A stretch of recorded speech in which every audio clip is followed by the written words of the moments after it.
everybody.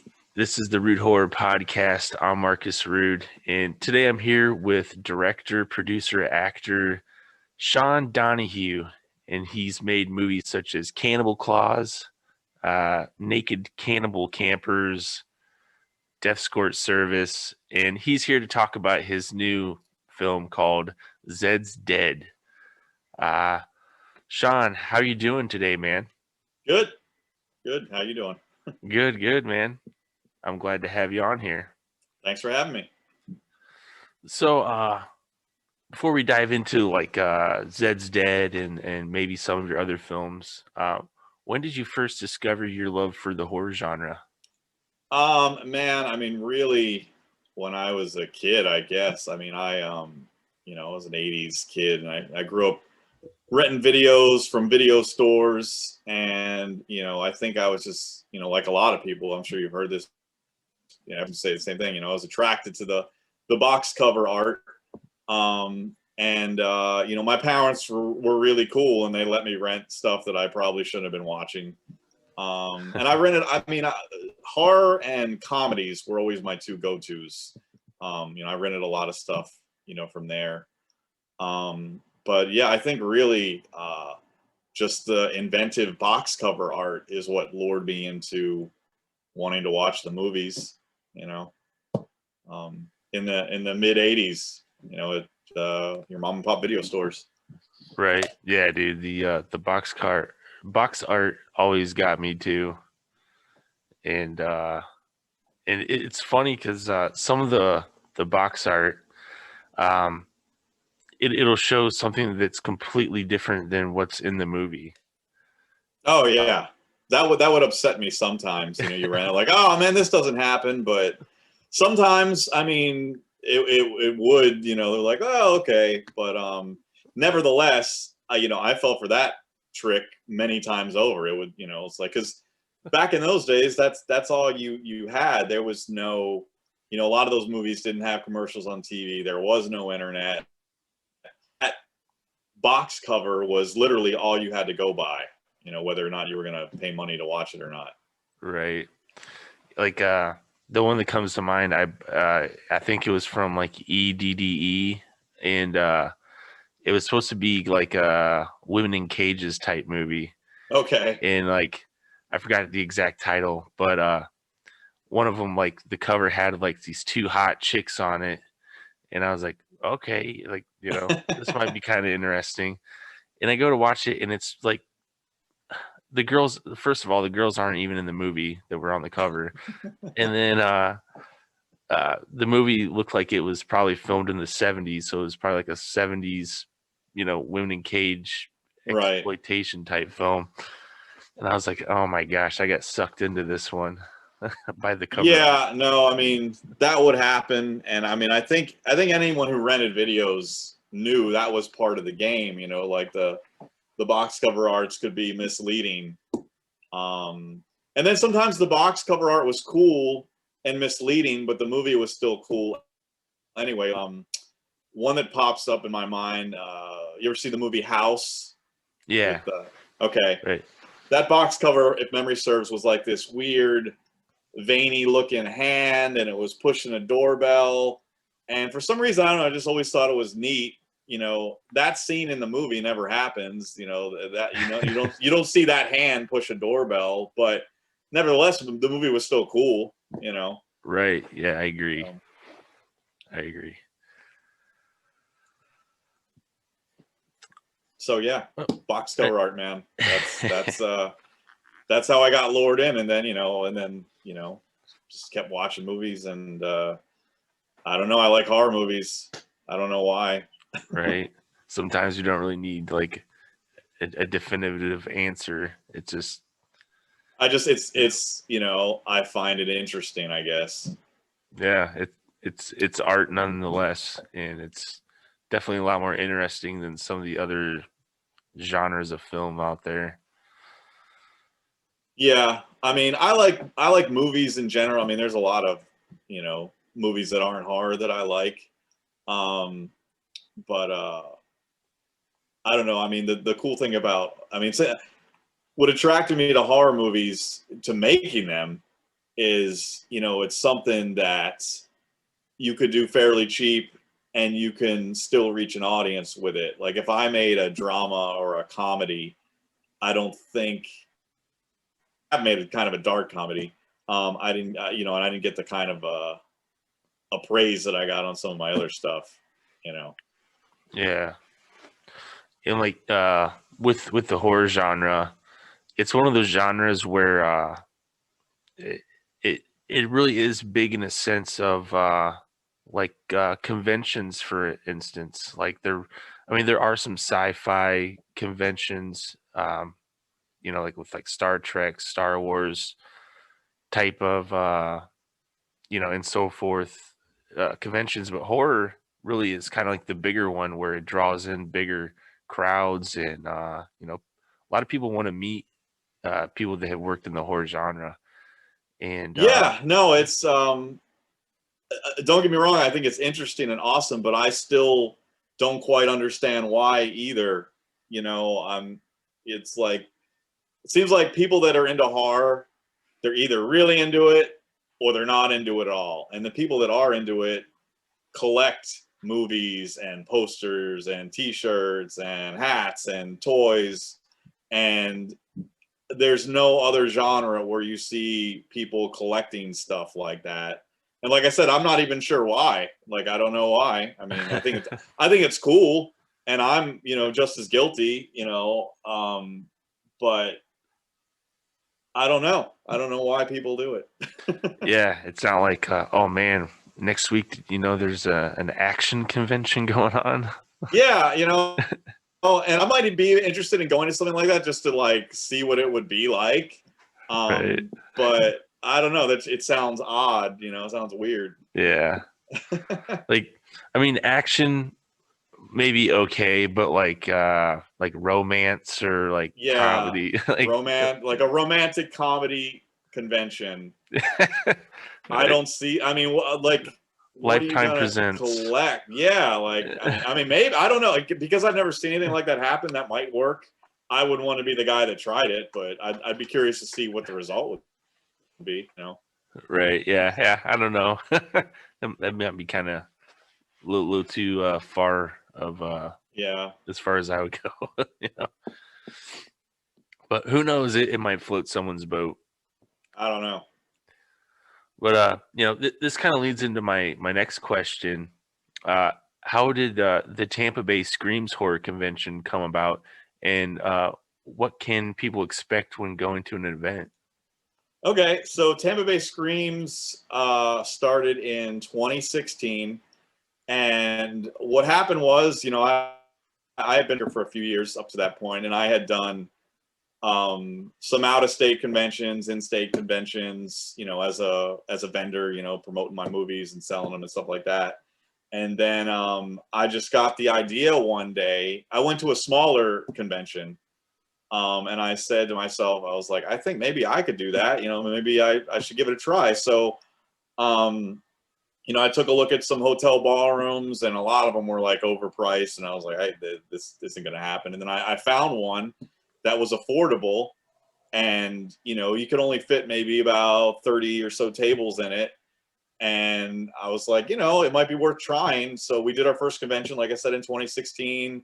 Patty was our main guest, Frankenhooker, and then it was pretty much vendors, and it was a lot of other filmmakers in the area in Tampa, selling their stuff, and we had some people selling like bongs and just kind of odd. The first convention was really very experimental, but it worked out really good. It was just a one-day thing. It worked out great. The convention made money. Everyone was happy. It was a good time.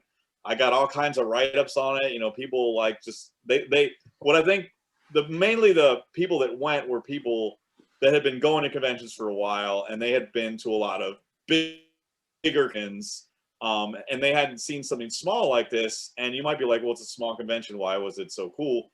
I think what was cooler about it was a more intimate experience. Like when you bought something from someone, you got to talk to them for a while. You got to hang out. Like with Patty, like she was really cool, and like people got to like really hang out with her and talk to her. Whereas a lot of these big conventions, it's like you wait in line forever, you pay for your autograph, you know, maybe you get a couple words out of the actor or actress, and then, you know, you got to move on. And I've tried to keep that same theme. You know, my convention, it's one big ballroom. We have a screening room now where we show horror films, but it's smaller. I think there's, you know, we're a little bit bigger now than when we started. I think it's maybe 45 tables altogether. And all the stars, all the actors or whatever are in the same room as the vendors. And you know, it's what's working for me. It's what's working for Tampa Bay Scream. So we're just trying to keep that going. So yeah, I mean, if you want to go to a more intimate type convention, I think, you know, Tampa Bay Screams would be a good example. Right on. Yeah, man. I tend to actually like those type of conventions a little more, you know, just for like what you said, you can actually talk to the guests a little bit longer than, like, you know, what you would go to, like, you know, like Days of the Dead is kind of a big one right now. Right. And, you know, and I like Days of the Dead as well. Yeah, but, those are you know, fun too. You know, I enjoy those too. But I like, you know, the smaller ones better for different reasons, I guess. You know. right. I agree, man. I agree. And So yeah, I mean, that's what you can kind of expect at mine. Sorry, I mean to cut you off. no, for sure. Yeah. So the 2021 Tampa Bay Screams is coming up pretty soon, actually. Yeah. Here's a little, well, I don't know why you can see it, but there's a few of the guests. Despite COVID, we actually have a really, really awesome lineup. It's probably one of the bigger lineups that we've had. I'll rattle off some names. We got Lynn Lowry from the original Crazies, and David Cronenberg Shivers. We got her. Tamara Glenn, who was an actress, excuse me, in Halloween 5.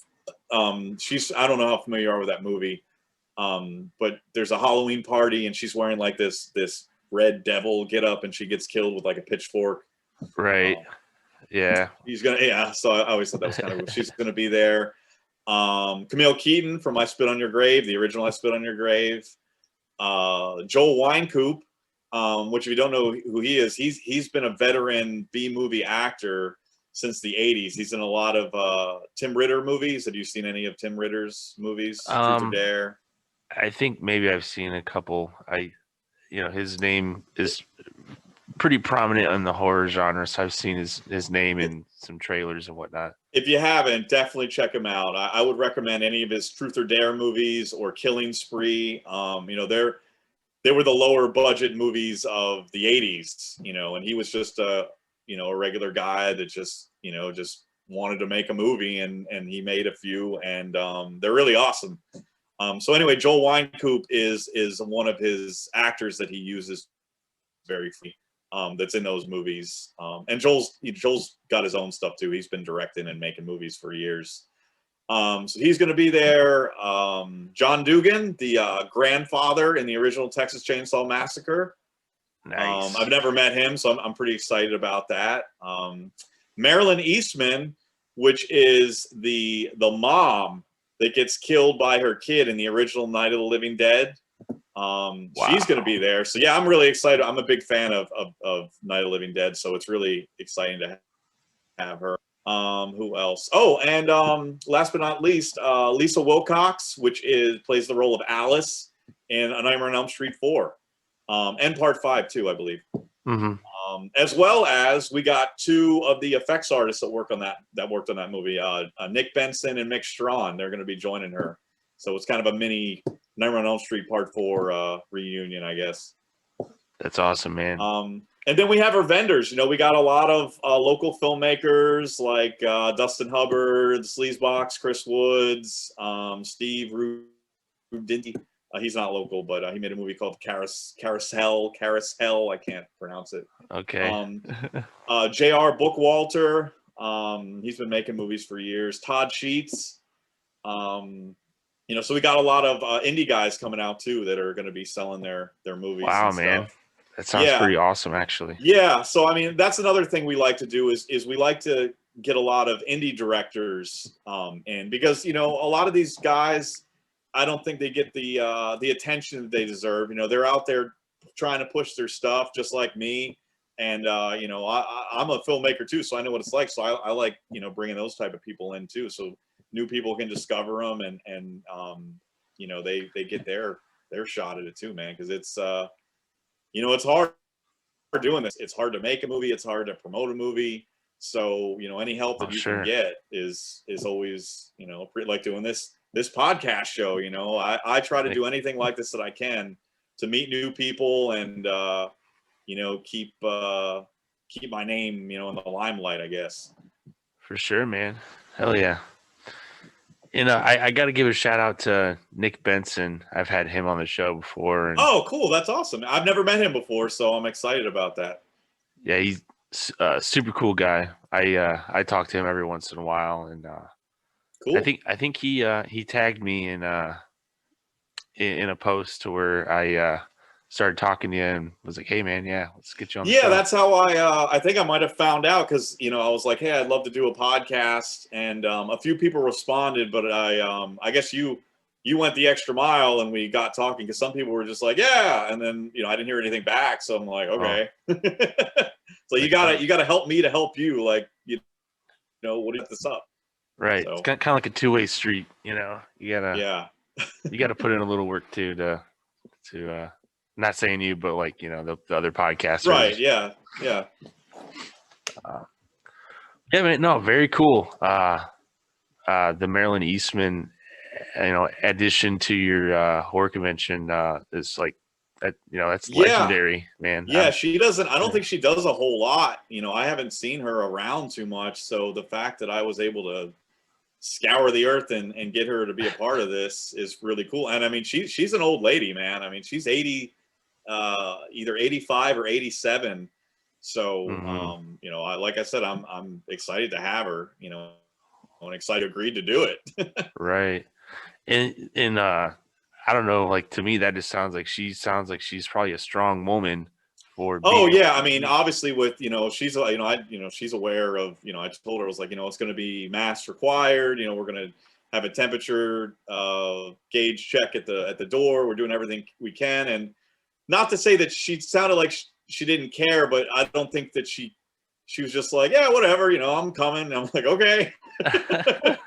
She was very, like, I think someone, like, I posted about my event, and someone was oh man, it's so dangerous. Why are you doing that? And I think she commented on it. She's like, it's gonna be fine. You kids are crazy. So yeah, I think she is like a tough old lady, just based on what I've seen. I'm like, the fact that she's doing this is, I think, I mean, I don't know her that well, but it just seems like, hey, she's older, and she's just like, I want to do something. It's like, what am I going to do? I Right. mean, rather do something I love than just sitting around the house. Yeah, I think a lot of us are just getting stir crazy from Yeah, and that's yeah. another thing. I mean, this year, I don't know what kind of turnout I'm going to get, because on one side there's people are going to come out. They're like, no, I don't want to risk it. And then on the other side, there's people like, man, I'm so bottled up. I haven't done anything in like a year.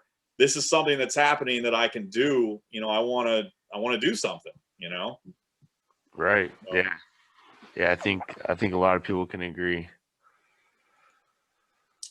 sure. Um, let's see. What can you tell us about your new crowdfunding film, Zed's Dead? Okay. So Zed's Dead came about. I was running some errands, and I was listening to the Pulp Fiction soundtrack, because it's a really cool soundtrack. And I don't know. I got the idea for a movie about the characters of Maynard and Zed, which are if you're not familiar with that movie, are the pawn shop owners, I guess, in Pulp Fiction. And I was like, it'd be cool to see a movie just about those two guys, because they kind of an interesting situation happen you could make a movie out of. So then I was like, well, how am I going to get around, the rights? And, I mean, I don't know if I could just do that. So I did a little research and I changed the names of the characters to Z and M instead of Zed and Maynard. And, it's an original story, and, we, changed some stuff around, and if it's, as long as it could be, as long as it's a parody, you can do that. So I was like, all right, well, I think I can make that work. So I quickly wrote a script. I got my friend Chris Lato on board, that's worked with me on a lot of my movies, and he really liked the idea. And we got a space that we got really, well, for free, really, that we basically transformed into a pawn shop. And we made our movie. So with that being said, is that, I know this is a horror podcast, and we're trying to keep it horror. I wouldn't necessarily say that Zed's Dead is a straight horror movie. I'd say it's more of a thriller with horrific things that have, like, our kills are really gory. There's a lot of nudity, that we that I usually have in a lot of my movies. It's more of an exploitation kind of a movie, but I think horror fans will like it, especially people that have seen my previous movies, because you got a lot of repeat actors. The guy who does my score, he's back, and he did my score again. Toshiyuki Hiroka, out of Japan. Like a lot of my stars, Sushi, a lot of people seem to like her. She's in a decent role. I just have a lot of repeat things that I've had in other movies, showcased in this one. So anyway, the campaign is live on Indiegogo. The trailer's up. I'm going to put out a new trailer next week. And, I'd say if you're a fan of Pulp Fiction, or you're a fan of my movies, or, a fan of independent movies, I think, someone might dig it.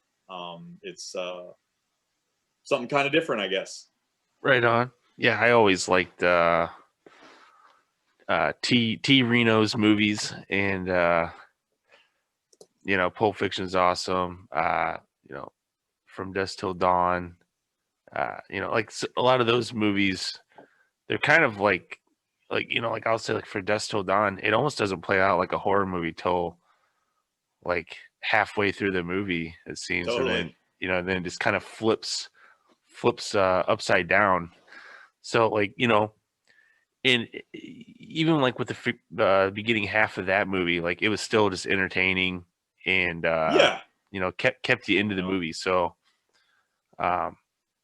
and I think, I mean, not that my movie's anything like Dusk Till Dawn, but similar in some ways. It we have a basic plot, about these two guys running a pawn shop, and then they're killing, raping, and pillaging. But because their acts are so graphic, it kind of plays like a horror movie, because it's just graphic and distasteful, I guess. right.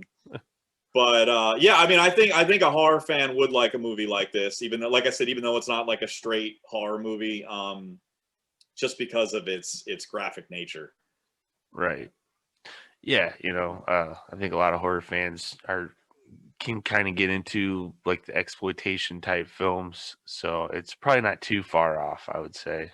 No. From the sounds of it, and from the trailer, it kept my interest. So yeah. Well, cool. So, well, then we did our job. Yeah, and so I see on your Indiegogo campaign, you got many perks that people can pick from to help crowdfund the movie, and then in the process, they get rewarded with stuff. Could you maybe name off a couple of your perks? Yeah. So obviously we have the movie, both in DVD and Blu-ray format, that you can buy. Now those are going to be signed by the cast and crew. So that's going to be the only way, if you're into signed stuff, that's going to be the only way that you can get a signed movie.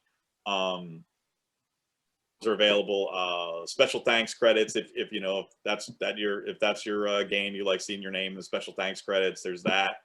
Um, if your pockets are a little deeper and you want producer credit, we have associate producer and executive producer credits available.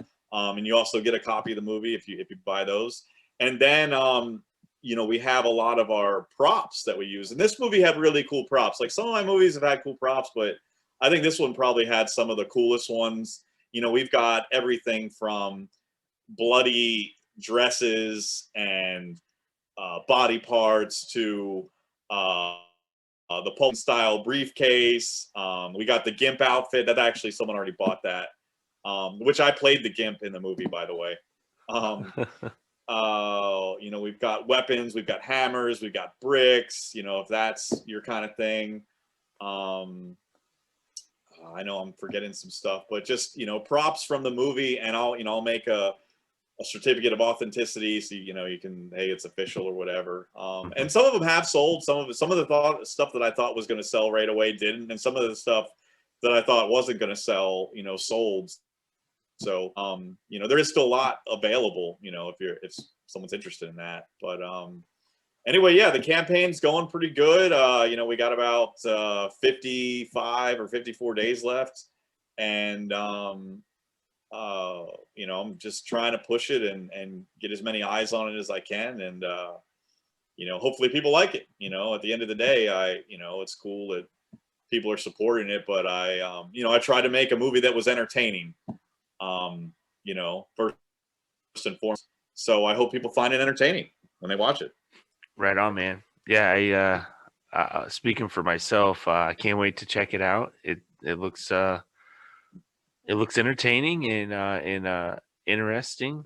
I think is her name Sushi or Suki? It's Sushi. Sushi. Yeah, a couple of those scenes. I was like, okay, that's. Yeah, she's one of my go-to actresses. She's been in not all of my stuff, but a lot of it. I first worked with her on Escort Service 2, and I think she's been in every one of my movies since then. And a lot of people really liked her. You know, she's got her own fan base too. She's a fetish model, and you know, she does a lot of like pinups and, you know, pictorials and stuff like that. And she's just really cool to have on set. She always has a positive attitude, and, you know, seems to be having fun. And you know, we modeled the poster is her, you know, in the Pulp Right. Fiction ripoff. You know, so I told her about my idea, and I was like, you know, do you think you could take a picture like that, you know? And she's like, yeah, I think I could set something like that up. And I was like, perfect, because I was like, that's going to be our cover art. Was that? So wow, that it actually is pretty spot on. That's awesome. Yeah, well, I mean, we had to, you know, I wanted it to look like it, but I didn't want it to look exact, because then it's like, well, then it's, you know, a copyright thing. But I mean, you know, I mean, the gun is green, and the other one it's black. I think in the other one, Uma Thurman has a cigarette in her other hand. The book is different. The lamp is different. And kind of, I always think this is kind of cool. Like, so it costs 13 cents, and the Pulp Fiction one, it costs 10 cents. You know? So, I mean, there's subtle changes, but yeah, but if you know the Pulp Fiction poster, like right away, you know what this is. Yeah, you'll be able to recognize that. Sure. Yeah, it's definitely close enough. You're like, wait a second, you know, I know what that is. Right. Yeah, man, I love it, man. It sounds pretty interesting, and you know, like I said, I can't wait to check it out once it's released. Yeah, it'll. I think the campaign's going to end around April. So then I'll have to get copies made. I'll start shipping them late April, and I think, you know, probably like a wide release, probably sometime in May, to where it's on like Amazon and stuff like that. Right on. What we'll shoot for. Heck yeah, man. So you know, we've been in this pandemic for a while, and has it changed, or I mean, has it challenged or evolved yourself working as a filmmaker and working in the film industry? Well, yes and no. I mean, so kind of odd. So last year I made 3 movies, Naked Cannibal Campers, Sushi Sex Seance, and then right at the close of the year, Zed's Dead. So normally I've only made one movie in a year, was kind of my track record. So the pandemic for me has actually caused me to do more. I mean, the story with me is I lost my job and I just, have more spare time. So we were like, well, yeah, but how do you get these actors and stuff? So, I mean, the beauty part about my movies is they can be made with minimal people. A lot of movies are probably suffering and having trouble because they need so many people to put them together. Whereas my movies, I don't need a lot of actors. I don't need a lot of crew. I mean, I think on Zed's Dead, we had maybe 4 official crew people, Mm-hmm. myself directing and doing special effects, my buddy Chris Lato being the DP, our friend Jason Henney was an actor and did the sound, and then we had a girl doing Slate for us, Zoe, who's also an actress in the movie, and that's it. That was the whole crew. So obviously, we wore masks when we weren't shooting and that kind of thing, and I had a questionnaire for everybody before they shot, asking, had you been exposed to COVID? Have you taken care of anyone? Da da da da.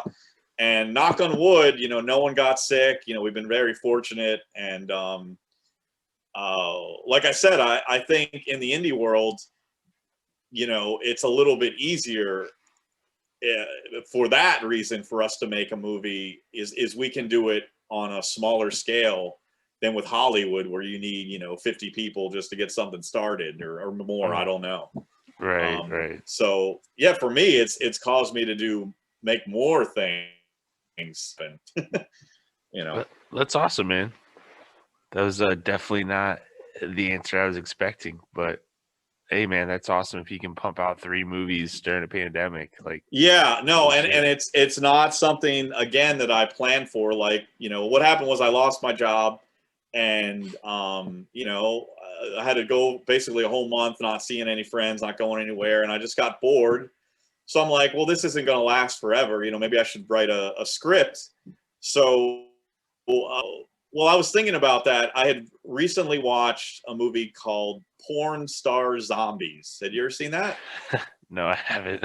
All right, it's not the greatest movie, but I'm like, that's a really inventive title. Like with a title like that, the title is the selling point of the movie. Like you don't need anything else. It's called Right. Porn Star Zombies.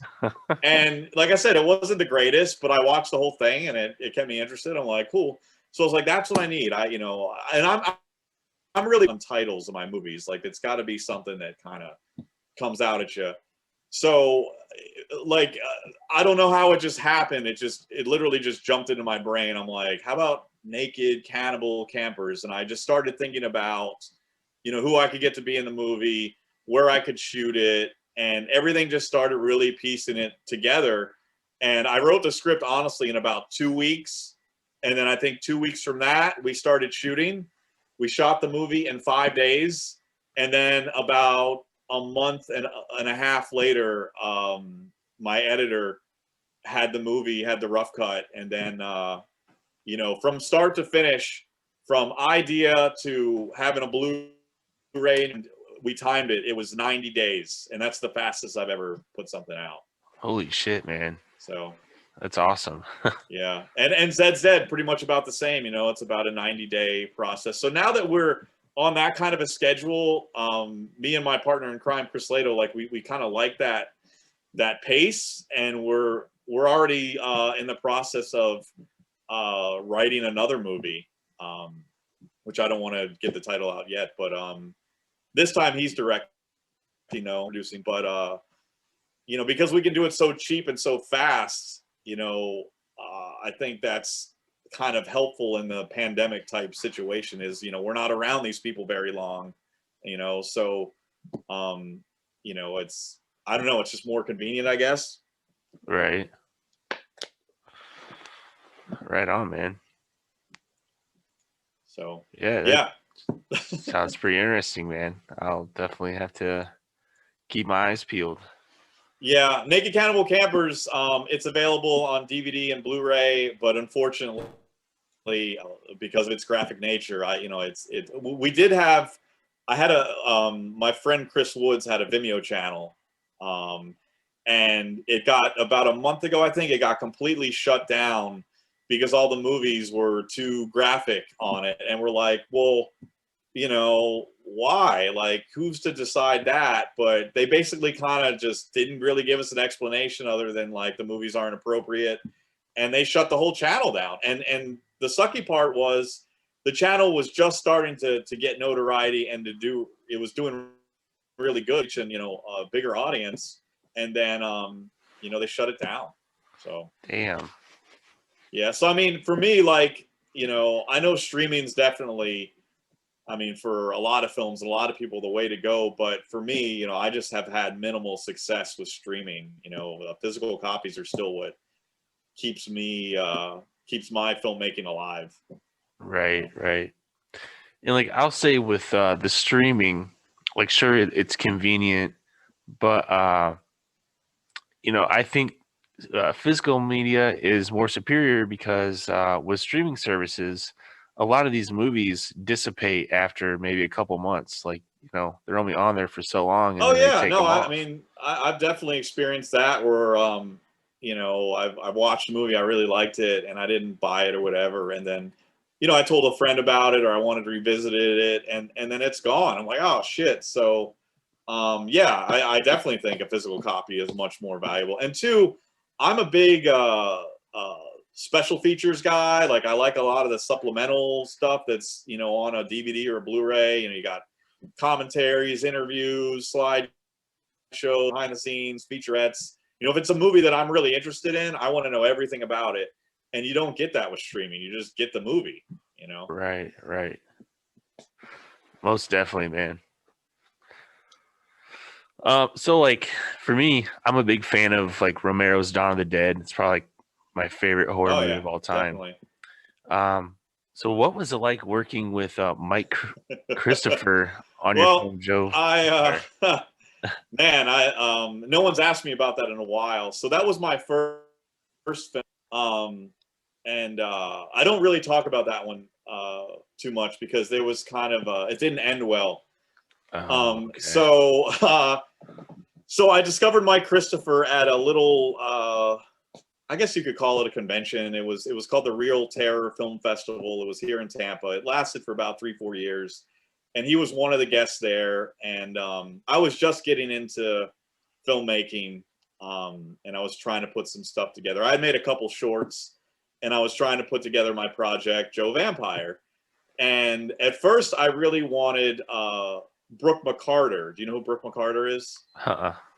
He is one of the actors in the Lost Boys. Have you ever seen the Lost Boys? Yeah, I've seen The Lost Boys. Okay, you know the scene where Corey Feldman and I think it's Jameson Newlander, they push one of the vampires into a bathtub and he explodes or whatever. Oh, yeah, yeah, yeah. That the vampire, that's Brooke McCarter. That's who he is. Oh, okay. So he lived in Tampa, and he had just worked on a movie called The Oh Show that was shot in Tampa, which is actually Herschel Gordon Lewis's last movie.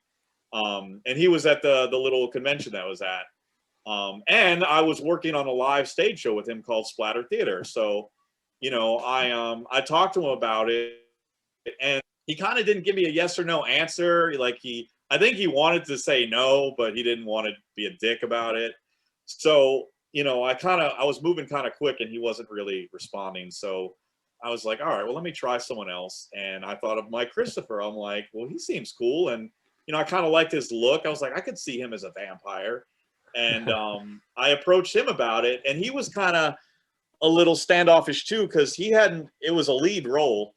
And he had never done a lead role before. And I think he was maybe a little intimidated by it. And I was like, look, this is a lower budget movie.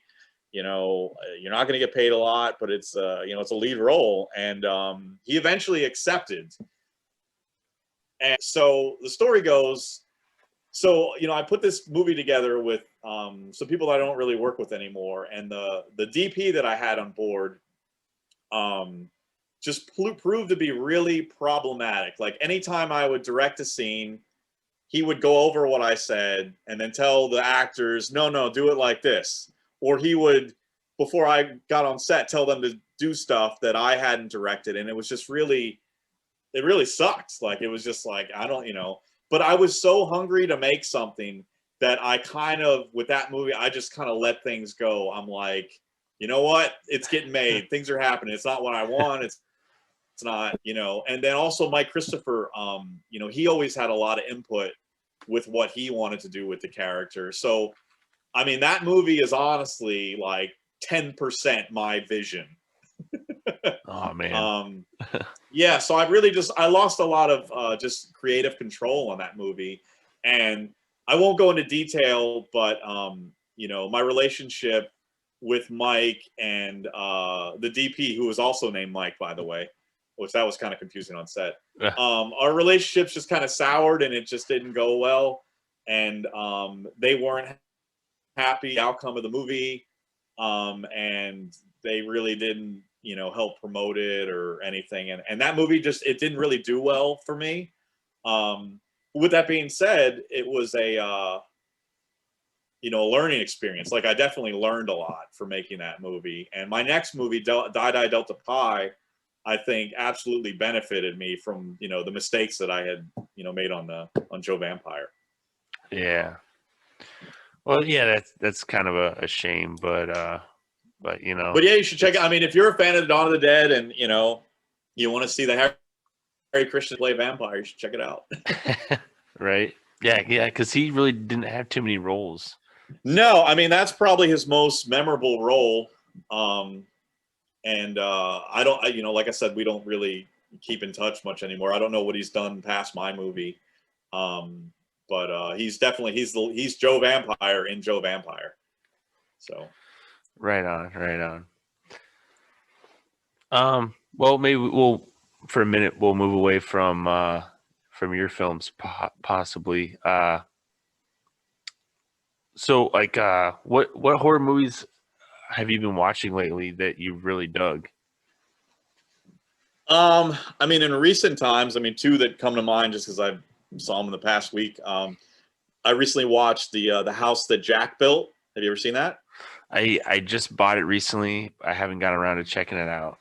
That's funny because I bought mine. I guess it was a Scream Factory sale and around December-ish, and I bought it, and it's just been sitting in plastic. And like 2 days ago, I finally watched it because a friend of mine really liked it and was really pushing me. He's like, "You got to watch it," And I definitely liked it. It was a little long for my taste. And I like Matt Dillon in the movie, but I kind of would have preferred a no-name actor playing the role for me, because once like a star plays like a serial killer, I can't. I'd rather see someone that I don't know, that I've never seen before, because then it seems a little more realistic to me.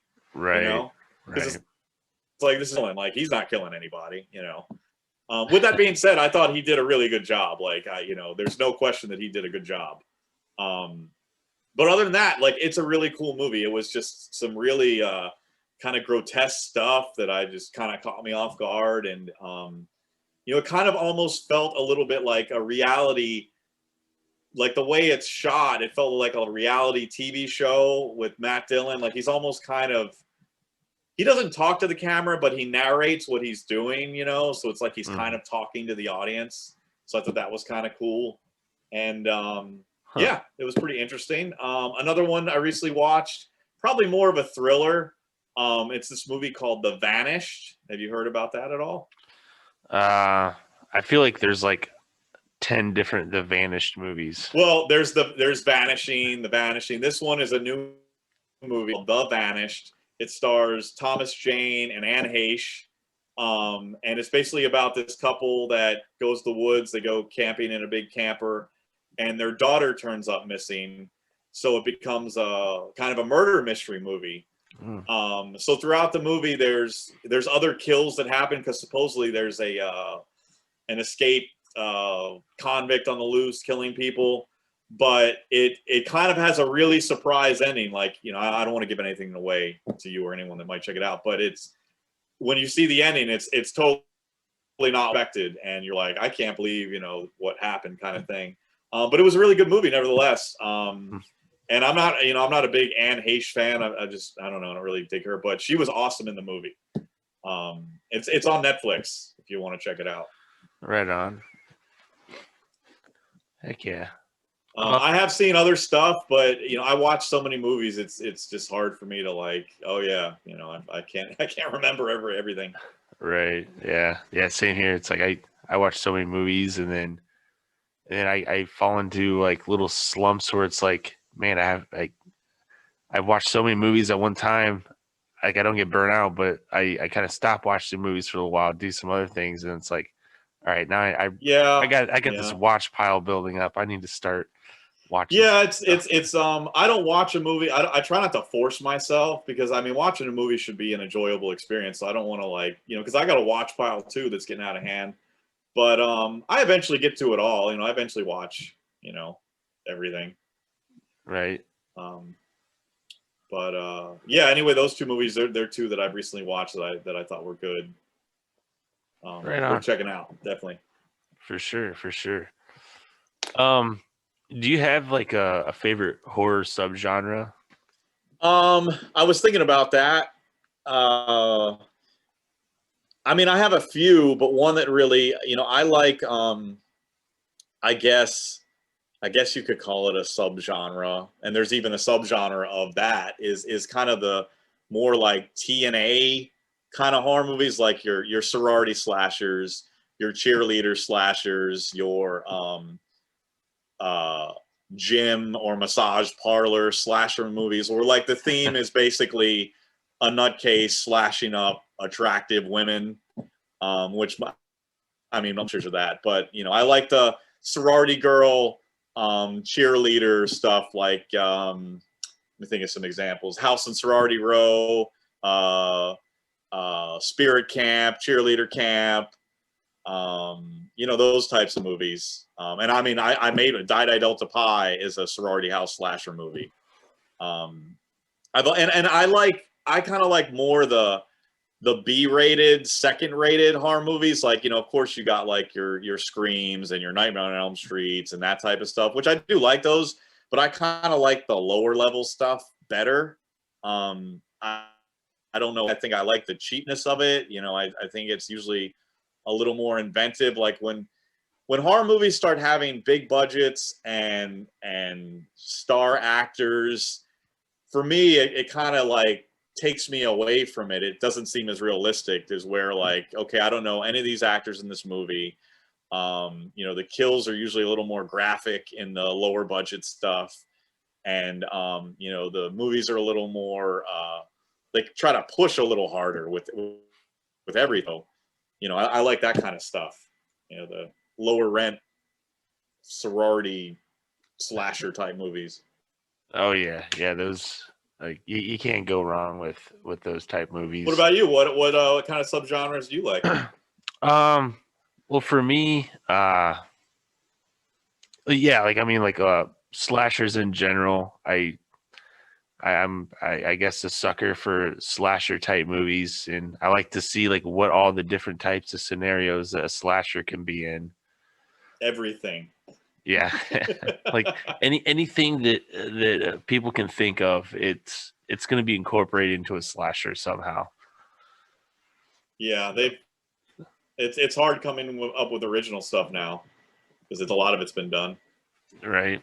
And then like really, I guess like I really like just practical effects over like CGI. Me too. Yeah, that's one thing we hadn't touched on. And I mean, my movies, I mean, some of them have like a little bit of CGI here and there, but I'd say my movies are 95% practical special effects. It's what I grew up with. It's what I like seeing. It's what I like doing. I don't like CGI. It just looks really phony. It's like if I wanted to watch a cartoon, I'd watch Tom and Jerry or something or whatever. Right. Yeah, I mean, I don't mind a little bit of CGI, but for the most part, if you really want to get me sucked into a horror movie, it's got to have like some awesome practical effects. I'm big, like, if there's, because like I said, I mean, I do have CGI in some parts of some of my movies. I like CGI when it's like, okay, I see why they did that, because they didn't really have much of a choice. Like when your first choice can be a practical way to do it, I think you should always that, you know. Like in my movie Naked Cannibal Campers, you know, we have someone that has light rays that come out of their hands. You know, I don't know how to do that practically, so obviously Right. CGI would be the way to do it. But you know, if you have someone getting stabbed to death and you're showing like, you know, animation blood come out, like why that's stupid. Like there's a way you could have done that for real. Right. So yeah, I like you know, like I said, I don't mind a little bit of CGI as long as it wasn't the first choice. You know, it's like, well, I see why they did that. It's like, what else could they have done? You know, and Right. good CGI to me, if it's good CGI, you don't know that it's CGI if it's done really good. You know, it's like, oh, couldn't even tell. You know? Right. Like for that, commenting on that, like what comes to mind is like the newer Godzilla movie is actually pretty damn good. Yeah, and I like Godzilla, but I prefer the, you know, the mechanical puppet Godzilla stuff. I'd rather see that than a whole CGI'd movie. You know, Yeah. again, Yeah. it feels like I'm watching a cartoon. It just I don't know. It's just I'm not. Eventually watch that movie, but I'm not in a rush. You know. Yeah. I mean, I'll probably see the new Godzilla vs Kong, but it's not going to be on HBO Max. Like I'm not going to pay the big No, money to see that. I'll wait maybe for it to, come on DVD, Blu-ray or something rent maybe. it at Redbox or something. Yeah, for sure. Yeah, man. As far as like some other it is hard to answer what a favorite subgenre is, but like, just ones that kind of, come to mind that maybe I enjoy more, or like the ones I mentioned, and then just like B horror movies in general that, Yeah. Yeah, now I mean, you know, because when I first started getting into movies, you know, horror movies, you know, all I kind of knew was the mainstreamy stuff, you know, and then, you know, as you start digging deeper, you start discovering, you know, directors like Tim Ritter that I mentioned, or me, or Todd Sheets, or J.R. Bookwalter, and stuff like that, and you know, now um, that's the stuff that I like the most because, you know, being a filmmaker, I can relate to those movies better. It's like, okay, well, they didn't have a lot of money either. They didn't have, you know, the biggest stars, and let me see what they did and how they did it. And if something really impresses, I'm like, wow, you know, that's really cool. You know, how did they, you know, do that the way they did? As with when I watch a Hollywood movie, there's no surprise. There's like, well, they had every resource that they needed, you know, and you know, it's like there's no way they didn't have what they needed to make that movie. They had what they needed, you know. right. Um, so in just knowing that in the back of my mind, it's not as interesting to me, you know, watching you know, and a lot of the newer stuff now, like the bigger budget horror stuff that Hollywood out is not attractive to me at all, you know. Yeah, it really has been hit or miss the past few years. Yeah, I mean, with Yeah, that said, there's been a couple cool things that come out, but you know, a lot of it's kind of just blah, just you know. right. So maybe moving on to one of your films. What can you say about Death Escort Service? Because I know you've made a sequel to that, but and I think that's your only movie that you've had a sequel to. So there's got to be something pretty uh, prominent about that one. What can you talk about Death Escort Service? Yeah, so there's two sequels to this. There's the third one is called Taste Me, Escort Service. But yeah, it's a trilogy. So this movie we made back in 2015 with my friend Chris Woods that co-wrote it and shot it and edited it. Um, so at that point, you know, I had made Joe Vampire and Die Die Delta Pi, and Die Die Delta Pi did pretty good. It reached a pretty good audience. I got some decent feedback, but you know, a lot of the reviews I was getting on Delta Pi were, we want more nudity, we want more gore. You know, is what a lot of people said. So I was like, all right, well, so I wanted to cater to that. I'm like, okay, what could I do that would have that. So I was like, all right, I'm already house movie. I was like, why don't I just make a movie about hookers? I mean, it's like they're always getting naked. And then I was like, all the kills I'll make sure are more graphic than I did in Die Day to Pie. So, I quickly wrote a script. I worked with Chris Woods, not Chris Lato, which is another filmmaking friend. And it was the first time me and Chris Woods had teamed up on something. And, we co-wrote the script, and we set up the shoot dates, and we went out and we made our movie. And when we were looking at, it seemed fun, it seemed cool, but it just kind of seemed like business as usual. We were just doing our jobs. And then the movie got edited.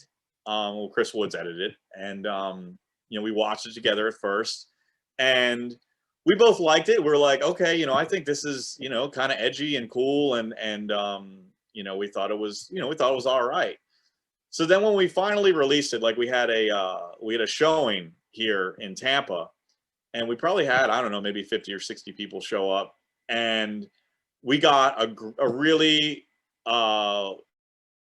response from the audience, because I think they were kind of expecting something a little more less graphic, like they were expecting something a little more mainstream. And this movie, I'll go ahead and say it because the movie's older. I mean, we have a scene where we kill a girl by shoving a barbed wire baseball bat up her vagina, and I think that people just weren't, and it's not like we just do it, like there's 5 minutes of that, it's going, and there's a lot of other kills like that in the movie. And I think people were just expecting, someone's throat to get slashed, someone gets stabbed or whatever. And because it wasn't that, we started getting a lot more feedback from, just fans that like that kind of, because that was probably the most extreme movie I had made up to that point. And still to this day, it still sells well. New people keep discovering it. And it's the only movie that I've made that has spawned sequels, because it's one of the sellers. So we might make a fourth one. We've been talking about that for a while, but I'm really surprised and happy with how that movie has done over the years. Right on, man. Yeah, I've been watching the trailers for them, and they look pretty brutal. Well, again, another problem, like a lot of those trailers, I think there's like 2 or 3 trailers to the movie, and a lot of them have been taken down because they're like, no, that's too much, you can't show that. So again, where the streaming aspect of my filmmaking is not available. Right on. Well, hey man, it's been a lot of fun chatting with you, and is there anything that you'd like to plug in like your social media or any merch sites or anything that you'd like people to check out? Yeah, so if you're interested in checking out some of my movies, you can go to my website. It's gatorbladefilms.com, and most of my movies are for sale on there. You can buy them, but I mean, they're linked through Amazon, so you're going to be buying them through Amazon, which is cool. Or you can just, if you happen to find me on Facebook, it's just Sean Donahue. You contact me directly, and I'll sell you a copy just, on PayPal or whatever. Also, my website, there's a Tampa Bay Screams page, and you can buy tickets for the convention. Get a little more information about the convention there. Which, by the way, that's going to be March 19th and 20th at the Ramada West Shore here in Tampa, Florida. So if you want to check out me and some of my stuff and some of the actors and actresses in my movies, they'll all be there, as well as, like I had mentioned before, Lisa Wilcox, Camille Keaton, Lynn Lowry, Joel Wynkoop, and a bunch of others. And, check out my newest movie, the Indiegogo campaign. Just go on Indiegogo and type in Zed's Dead, and it should pop up. And you can buy props and copies of the movie. Right on, man. Yeah, this has been a lot of fun talking to you. And for the listeners, I will put the link to the Zed's Dead Indiegogo campaign in the description of this episode, as well as when I promote this episode, I'll have this or I'll have the link in the in my social media as well. Awesome, man. And don't forget to give me your address, because I'm gonna, like I said, I'm gonna send you this copy. Oh yeah, man. Yeah, for sure. I appreciate that too, man. You got it. So, all right. Well, thank you, Sean, for coming to the show. Thanks for having me. We'll have to do it again sometime. For sure. Right on. Yes. Yes, most definitely. All right.